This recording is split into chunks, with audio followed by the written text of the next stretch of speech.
Hello dear students, welcome to my channel education simplified by OCDC. This is Vinod Kumar Garg.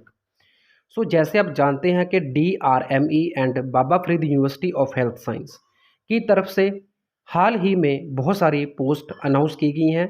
तो उनमें से एक post का नाम है डेंटल चेयर साइड अटेंडेंट, और ये पोस्ट जो है इसके लिए 33 वैकेंसीज निकाली गई हैं।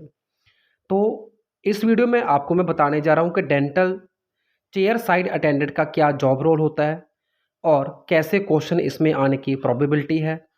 तो साथ ही में अगर आप complete notes recorded video lecture की फॉर्म में परचेज करना चाहते हैं तो आप संपर्क कर सकते हैं 9876371788 पे। तो सबसे पहले बात करें कि which of the following can be the role of dental chair side attendant, कि निम्नलिखित में से कौन सा डेंटल चेयर साइड अटेंडेंट का रोल हो सकता है। तो ऑप्शन आपके पास है number 1, deal with patient anxiety by recognising and handle the fear of the patient undergoing a dental treatment, कि जब कोई पेशेंट डेंटल ट्रीटमेंट यानी कि दांतों का इलाज करवाता है तो उस टाइम उसकी थोड़ी एंजाइटी होती है, उसको थोड़ी चिंता होती है, अपने इलाज को लेकर थोड़ा डर होता है, तो उसको हैंडल करना ये डेंटल चेयर साइड अटेंडेंट का रोल होता है। एंड ऑप्शन 2 है prepare dental instruments for sterilisation, कि जो दांतों के इलाज में इंस्ट्रूमेंट यूज़ किए जाते हैं डॉक्टर के द्वारा, मतलब डेंटिस्ट के द्वारा, तो उनको स्टरलाइज करना। स्टरलाइज करने का मतलब होता है किसी भी इंस्ट्रूमेंट को किसी इन्फेक्शन से मुक्त करना, किसी बैक्टीरिया वायरस से मुक्त करना। ऑप्शन सी है मेंटेन द डेंटल स्टेशन और operatory area in a clean orderly and functional condition, कि जहाँ पे डॉक्टर डेंटिस्ट प्रोसीजर करता है, अपनी कोई डेंटल सर्जरी करता है, तो उसको उस एरिया को क्लीन करना और सभी रिक्वायर्ड इक्विपमेंट्स को ऑर्डरली यानी कि एक सही क्रम में लगा कर रखना और सभी इंस्ट्रूमेंट्स को फंक्शनल कंडीशन में रखना। ऑप्शन डी है work directly with dentist by following their detailed instructions, कि डॉक्टर जो भी हिदायत देता है उसको फॉलो करते हुए डॉक्टर को असिस्ट करना। एंड ऑप्शन ई है ऑल ऑफ दीज, तो इसका आंसर आएगा ऑल ऑफ दीज। उपरोक्त जो सभी काम मैंने बताए हैं ये डेंटल चेयर साइड अटेंडेंट के काम होते हैं। अब चलते हैं आगे। तो various duties of chair side dental assistant क्या होती है। सबसे पहला आता है स्केड्यूल अपॉइंटमेंट्स, कि जो भी पेशेंट आते हैं सबकी अपॉइंटमेंट को स्केड्यूल बनाना उसका, ठीक है, सबको टाइम देना, उनको कॉलिंग करना।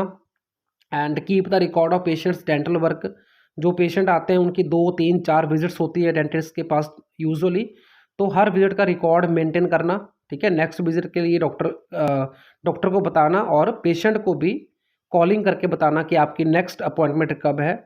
तो ये सारा काम भी डेंटल चेयर साइड अटेंडेंट करता है। नेक्स्ट ड्यूटी आती है prepare the patient for dental exams and help the dentist during examination, कि जब डेंटिस्ट जो है पेशेंट का एग्ज़ाम करता है, डेंटल एग्जामिनेशन करता है, उसके दांतों को डायग्नोस करने की मतलब क्रिया को परफॉर्म करता है कि उसको क्या प्रॉब्लम है या क्या नहीं है, कहाँ पे उसका रूट कॉज है प्रॉब्लम का। तो उस दौरान जो असिस्टेंट होता है वो क्या करेगा, वो असिस्ट करेगा डॉक्टर को यानी कि डेंटिस्ट को अकॉर्डिंग टू द इंस्ट्रक्शंस। अगली ड्यूटी इसकी होती है to sterilise and maintain dental instruments and equipments, जो आपको मैंने पहले बता दिया। Prepare dental instruments and filling material, जो दांतों के अंदर फिलिंग होती है कैविटीज़ आदि में, तो वो फिलिंग मटेरियल को प्रिपेयर करना ये भी असिस्टेंट की ड्यूटी होती है। After that teach patient about the oral hygiene, मुंह के अंदर की साफ सफाई कैसे रखनी है, तो ये पेशेंट्स को एजुकेट करना ओरल हाइजीन के लिए, ये भी इनकी ड्यूटी है। एंड इनवॉइस पेशेंट्स, मतलब पेशेंट का जो बिलिंग वगैरह का काम होता है, ठीक है, उसको इनवॉइस पेशेंट्स बोलते हैं। And order dental and office supplies, मतलब जो भी डेंटिस्ट को सामान चाहिए, जो भी ऑफिस के लिए स्टेशनरी आदि चाहिए, तो उसको ऑर्डर करना ये भी असिस्टेंट का काम होता है। एंड आगे आता है कि जो असिस्टेंट जो रेडियोग्राफी का काम भी जानते होते हैं तो वो डॉक्टर के साथ डेंटल एक्सरे में भी अपना जो है साइड रोल प्ले कर सकते हैं। अब आगे आता है when the doctor enters the room start in this order, मतलब क्या हुआ कि जैसे ही डेंटिस्ट प्रोसीजर रूम में एंटर करते हैं तो कहाँ से अटेंडेंट का काम स्टार्ट होता है, क्या क्या स्टेप्स फॉलो होते हैं। तो सबसे पहले आता है post all the x-ray F M X P S and B W और C D R taking any image और x-ray needed for the appointment, कि जैसे ही डॉक्टर ने एंटर होना है तो उससे पहले पेशेंट के जो एक्सरे है या जो भी कोई इमेजेस है, टेस्ट है, वो सब रखने चाहिए ताकि डॉक्टर उसको अच्छे से देखकर डायग्नोस कर सके। सेकंड आता है ensure the appropriate instrumentation is ready for the procedure, कि डॉक्टर ने जो भी प्रोसीजर करनी है पेशेंट की तो उसके लिए जितने भी रिक्वायर्ड, जितने भी ज़रूरत वाले इंस्ट्रूमेंट्स होते हैं तो उनको एक ऑर्डरली फैशन में लगाना चाहिए। ये काम है अटेंडेंट का जो सबसे पहले करना है पेशेंट के, मतलब प्रोसीजर के दौरान कोई भी ऐसा ना हो कि इंस्ट्रूमेंट डॉक्टर को ना मिले, वहाँ पे अवेलेबल ना हो। ओके, इसी में आ जाता है हमारा place has 12 blade on the bard parker and place articulating paper in the holders and place hand piece on the attachments. अब इसका अर्थ क्या हुआ कि जो हैश 12 ब्लेड मैंने आपको बताया, ये स्पेसिफिक ब्लेड होता है आर्टरीज को कट करने के लिए या फिर किसी सूचर जो होते हैं, जो टांके होते हैं, उनको कट करने के लिए। ठीक है, तो इनको प्रॉपर आर्टिकुलेटिंग जो पेपर में रखना है, ठीक है, होल्डर में साथ रखना है। एंड जो हैंड पीस जो इंस्ट्रूमेंट का नाम है डॉक्टर जो यूज़ करते हैं, ये आपको मैं अगले वीडियो में बताऊँगा। ठीक है, तो उन सभी को रिक्वायर्ड अटैचमेंट्स के साथ रखना होता है। And review the patients health history, जो पेशेंट की हेल्थ हिस्ट्री है, जो पहले से उसको क्या प्रॉब्लम है उसके बारे में नोट करके रखना चाहिए। ठीक है, take the patient's blood pressure, मतलब प्रोसीजर से पहले पेशेंट का बीपी चेक करना, ये भी अटेंडेंट का काम होता है। उसके बाद है चेक ऑन प्री मेडिकेशन, अगर पेशेंट पहले से कोई मेडिकेशन ले रहा है तो वो भी पेशेंट से पूछकर आपने डॉक्टर को बतानी होती है। एंड प्लेस डेंटल नैपकिन, जिसको बिब बोलते हैं, around the patients neck and position the chair, chair को प्रॉपर पोजीशन में लेके आना, पेशेंट को बिब लगाना। ठीक है, ये सब अटेंडेंट का रोल होता है। And take custom shade opposing impressions and digital photos, तो डॉक्टर जो अटेंडेंट है वो पेशेंट का कस्टम शेड का मतलब होता है जो उसके दांतों का कलर है। इम्प्रेशन जो होता है वो एक पर्टिकुलर मटेरियल के साथ बनाया जाता है जिसको हम डेंचर भी बोल सकते हैं। ठीक है, एंड डिजिटल फोटोज़ जो है डॉक्टर के द्वारा ली जाती है दांतों की पेशेंट के, तो इस सभी में असिस्टेंट का रोल प्ले करना ये चेयर साइड अटेंडेंट का काम होता है। And after that hand out topical 2x2 Gauss pad, तो प्रोसीजर के दौरान जो ब्लीडिंग होती है उसको ऑब्जॉर्व करने के लिए इन गॉस पैड का यूज़ होता है। ठीक है, तो गॉस पैड भी जो है वो तैयार रखनी चाहिए अटेंडेंट के द्वारा।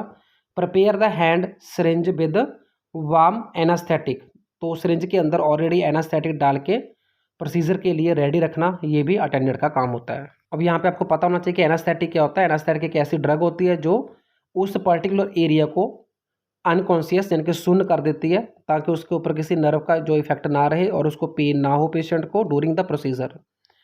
आफ्टर दैट आता है have additional carpules ready to hand to the doctor if needed, अगर डॉक्टर को ज़रूरत पड़े पेशेंट को और ज़्यादा एनास्थाइज करने की तो उसके लिए एडिशनल कार्प्यूल्स होने चाहिए। कार्प्यूल का मतलब होता है इसके अंदर एक जो एनास्थेटिक ड्रग डाली होती है। ठीक है, उससे पर्टिकुलर क्या बोलते हैं उसको, लाइक एक तरह का ये डिवाइस है जिसके अंदर एनास्थेटिक ड्रग होते हैं, उसको कार्प्यूल्स बोलते हैं।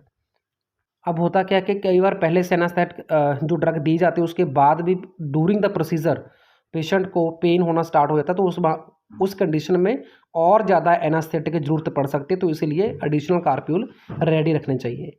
फिर आता है comfort patient and hold their hand if possible to reassure them, patient को थोड़ा ज़्यादा उसकी हौसला अफजाई करने के लिए, उसको थोड़ा भरोसा देने के लिए, उसको थोड़ा सपोर्ट करने के लिए तो पेशेंट का हैंड जो है वो भी पकड़ सकते हैं डेंटल चेयर साइड अटेंडेंट। अगला रोल इनका आ जाता है divert the attention of the patient away from the procedure. कई बार क्या होता है कि जो पेशेंट है वो प्रोसीजर के ऊपर फोकस कर लेता है तो उसको ज़्यादा पेन महसूस होता है। ठीक है, ज़्यादा उसको फियर होता है, तो डॉक्टर जो अटेंडेंट है वो क्या कर सकता है, वो किसी और बातों में उसका ध्यान लगाकर पेशेंट को उसको डाइवर्ट कर सकता है ताकि उसको पेन आदि महसूस ना हो। फिर आता है ask if the patient are okay, बार बार पेशेंट को पूछते रहना चाहिए अटेंडेंट के द्वारा कि पेशेंट कंफर्टेबल महसूस कर रहा है या नहीं। ठीक है, if they would like a bottle of water, के उसको पानी आदि चाहिए तो ये अटेंडेंट पूछ सकते हैं। Ask if the patient want to rinse after their injection लगाने के बाद अगर पेशेंट को कुरली आदि करनी है तो उसको वाटर प्रोवाइड करना, उसको कुरली करने में असिस्ट करना, तो ये भी अटेंडेंट का काम होता है। नेक्स्ट है provide tissue prior to all treatments so patient don't drool on themselves, कि पेशेंट अपने ऊपर ही जो उसके मुंह के अंदर जो चीज़ें इकट्ठी हो जाती हैं सलाइवा वगैरह, तो उसको अपने ऊपर ही ना फेंक ले, तो उसको बचाने के लिए डॉक्टर का जो अटेंडेंट होता है वो पहले से ही टिश्यू प्रोवाइड करता है पेशेंट को। And doctor should not have to ask you to do this function, कि डॉक्टर को बार बार बोलने की जरूरत ना पड़े कि ये फंक्शन आपने करना है। तो सबसे पहले अटेंडेंट को पता होना चाहिए कि उसकी क्या क्या जॉब रिस्पॉन्सिबिलिटीज़ हैं। So this was all about the job responsibilities of dental chair side attendant. मुझे लग रहा था कि बहुत बच्चों को, बहुत कैंडिडेट्स को नहीं पता होगा कि एक्चुअल में क्या क्या रोल करने होते हैं तो इस जॉब में। सो आई होप कि you will like this video. Kindly सभी के साथ शेयर करना ना भूलें, क्योंकि जिसने भी ये एग्ज़ाम फिल किया होगा तो उसको ज़रूरत होएगी समझने की कि डेंटल चेयर साइड अटेंडेंट का क्या रोल है और कैसे क्वेश्चन एग्ज़ाम में आ सकते हैं। तो कंप्लीट स्टडी मटेरियल आप मेरे से परचेज़ कर सकते हैं रिकॉर्डेड वीडियो लेक्चर फॉर्म में। तो उसके लिए आपको संपर्क करना है 9876371788 और साथ में आपने प्ले स्टोर से मेरा ऐप डाउनलोड करना है जिसका नाम है OCDC एजू पॉइंट।